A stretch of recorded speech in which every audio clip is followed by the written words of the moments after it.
Alright guys, welcome back. We are working our way through Unit 1, the Age of Revolution, and today we're going to focus on the spread of the Enlightenment.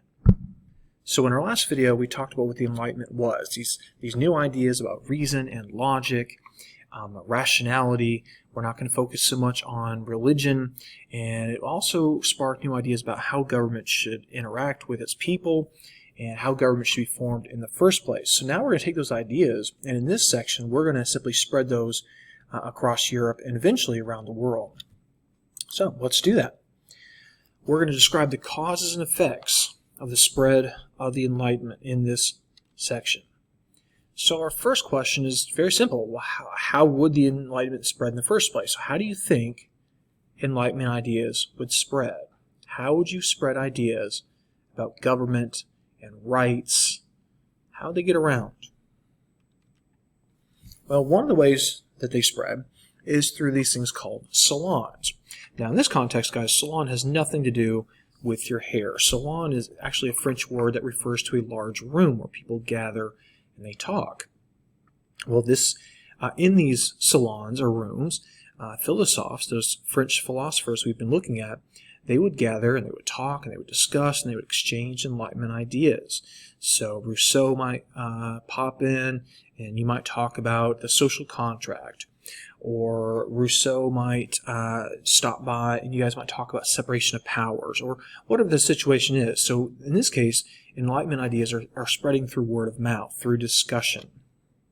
There were lots of these salons across Europe, and obviously especially in France. And one of the most famous was in Paris. It was Madame Geoffrin's salon. And there is Madame Geoffrin right there. You can see all of her distinguished guests getting there, talking it out. The English did a lot of this as well.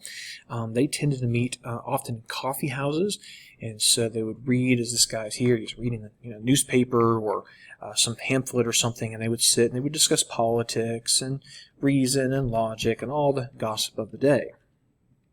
So now that we've got the Enlightenment spreading, and of course it's also going to spread through books and lectures and all kinds, even paintings will help spread the Enlightenment ideas, but what effects would those ideas have once they spread?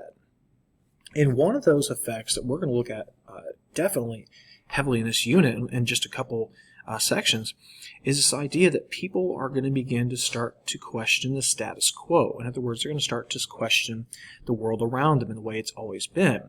Because for most people, they lived in an absolute monarchy where the king or queen or both had total power over their lives, and they, as the commoner, had very few rights and few privileges. So with the ideas of the Enlightenment starting to spread, people began to question the status quo. In other words, why is it my king lives in a palace like this, but I live in a shack? Why is that right? Why is that fair? What can we do about that? So now we're going to think about the Enlightenment from the side of rulers. So imagine you were a king, say the King of England or the Queen of France at this time period. Would you have embraced the Enlightenment, or would you have been wary of the Enlightenment? And I think most rulers this time would have been wary, because with talk of rights and privileges for the commoners, well, that's going to take away my power as king or queen. This brings us to one of our key topics today, an enlightened despot. Now, we know what it means to be enlightened, right? You've got a new perspective on things, you're thinking new ideas, you've embraced new ideas. That's the enlightened part. But what is a despot? Well, I've given you a visual definition down here. A despot is basically a dictator, an absolute ruler. So how can you be both enlightened and an absolute ruler at the same time? Well, let's talk about main idea number one.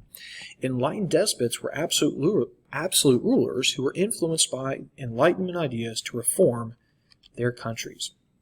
Let's talk about their motivation a little bit here. So again, an enlightened despot is an absolute ruler who embraces elements of the Enlightenment, and they're going to use their absolute power to bring about social and political changes in their country, changes often based on the Enlightenment. Why would they do such a thing? Well, they knew if the people were more satisfied and they felt that they were being, taken care of, and they had a voice in their country, then their countries themselves would be stronger and more beneficial for the king or queen himself or herself. And if the people are now satisfied, they're less likely to overthrow you. So your own rule over the people will become more effective. They'll be more accepting of having you as their ruler. Now, it's important that these enlightened despots had no intention of embracing democracy as we would know it, or giving up all of their power. Rather, they're trying to kind of focus their power in a different direction. So a good way of thinking about this enlightened despotism situation is think back to Louis XIV, the Sun King, right? The most absolute of absolute monarchs. As we learned, he famously said, "L'état c'est moi," I am the state, right? I am France. We'll contrast that with the Prussian king, Frederick the Great, who said, a ruler is the first servant of the state. So I am the state, I am the first servant of the state. Those are two very different ideas.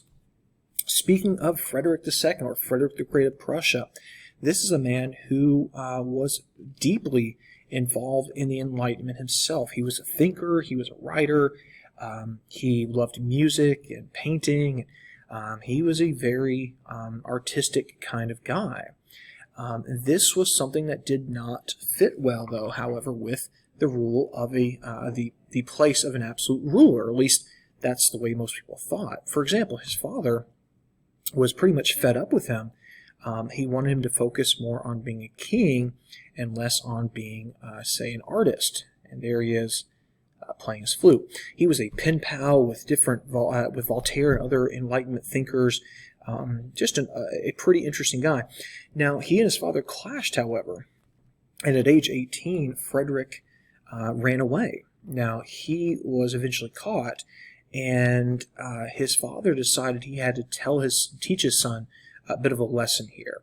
And so the lesson was, you are going to be the king one day, and you must live up to those responsibilities. You need to put aside the flute, put aside poetry, and start being a king. And the way he's going to emphasize this to him is that the friend that Frederick ran away with, well, they were both caught, and his father forced Frederick to watch as his friend was executed. Now, later, Frederick, of course, does become king of Prussia, and he brings some interesting Enlightenment ideas into the monarchy. For example, torture was extremely common across Europe at this time. You had, basically, if you were under arrest or suspected of something, you would almost expect to be tortured until you said what they wanted you to say. This is going to be lessened, not completely eliminated, but lessened under Frederick's rule. He's going to simplify the legal code as well, so that people, peasants and so forth, would better understand the law and be less likely to actually break the law just out of ignorance. He's going to allow a free press, so if you were a journalist, you could criticize the king and their policies without fear of being thrown in jail. He also practiced religious tolerance. He famously said that in my kingdom, everyone can go to heaven in his own fashion. In other words, you could be what you want to be. I don't care. You have a right to worship the way you want to worship. There is Frederick the Great hanging out with Voltaire. We talked about Voltaire in our two sections ago, Mr. Free Speech and Free Expression. All right, now let's look at the common folk, right? The commoners. What about them? What about the people who are not living in fancy palaces and have fancy suits? How would those Enlightenment ideas affect them, the common peasants?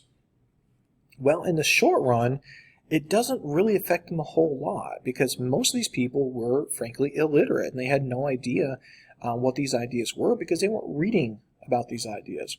But in the long run, these ideas of equality and natural rights do begin to spread, and they do start to take hold, and the people themselves are questioning, okay, why don't I have enough food for my family? Why do I live in a shack that's about to fall apart? Why don't my kids have shoes? That sort of thing.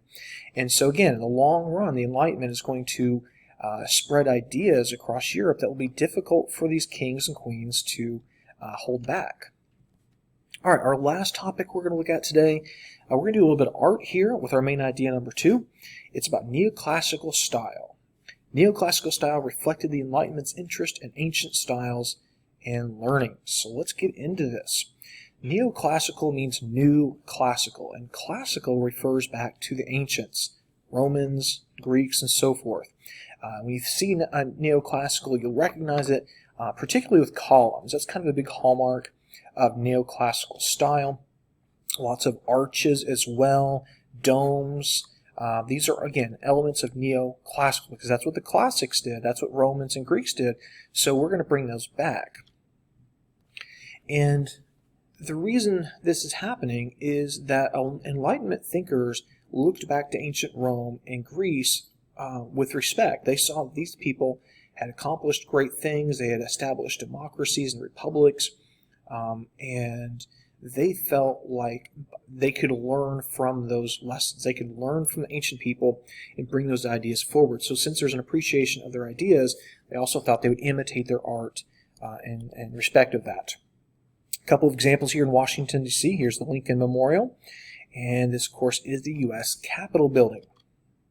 So, causes and effects of the spread of Enlightenment. Think back to some of the things we looked at. We looked at, for example, salons where people would meet together and talk and spread Enlightenment ideas. We looked at English coffee houses for the same thing.